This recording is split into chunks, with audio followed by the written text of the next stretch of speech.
صباح الفل. بعد ما تشوف الفيديو ده بالكامل هيكون سهل عليك تصنع ترابيزة قهوة زي دي بالظبط من الكرتون وعجينة الورق. أهم حاجة تشوف الفيديو ده للآخر عشان تعرف كل التفاصيل. لو أول مرة تشوفني أنا محمد الجيار، وما تنساش تعمل لي سبسكرايب.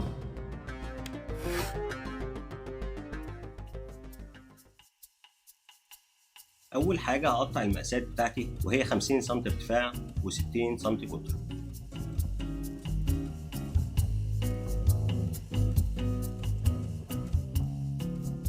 وهنا بستخدم ألواح كاملة من الكرتون، بس أنت تقدر تستخدم أي كرتون متوفر عندك. هلف القطعة الطولية هنا على اسطوانة عشان تكون سهلة معايا وأنا بجمعها مع القطعة التانية بمسدس الشمع.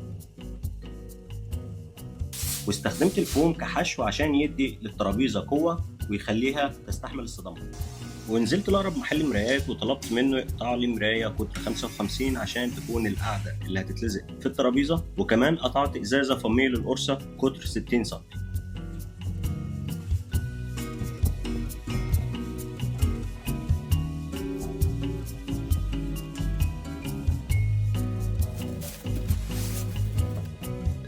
وقطعت شوية كرتون وبدأت في تحضير خلطتي السحرية. واللي ما يعرفش ازاي بنحضر عجينة الورق هسيب لكم كام فيديو بيوضحوا انواعها وطرق تحضيرها في صندوق الوصف.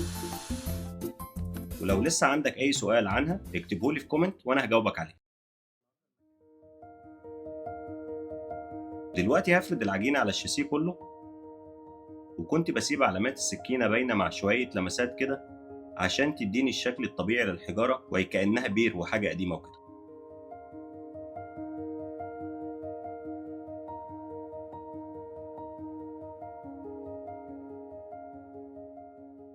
وكمان ضفت عجينة بيضة من تحت وحاولت أخلي شكلها طبيعي على قد ما أقدر، مع إضافة شوية بروز عشان تديني شكل الرطوبة والحجارة القديمة.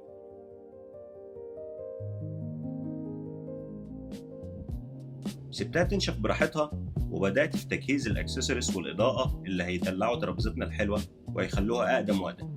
جبت خرطوم كهرباء وعملت حرف يو، وده هيكون بمثابة السلم الحديد اللي جوه البيت.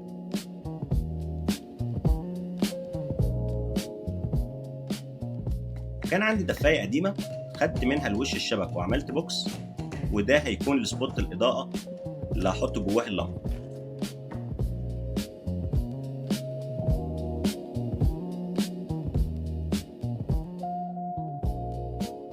فبالتالي اللمبة هتكون كبيرة على البوكس.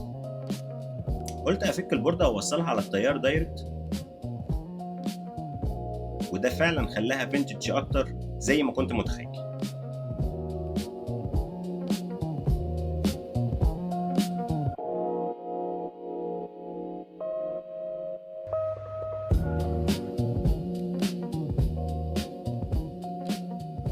بس كده.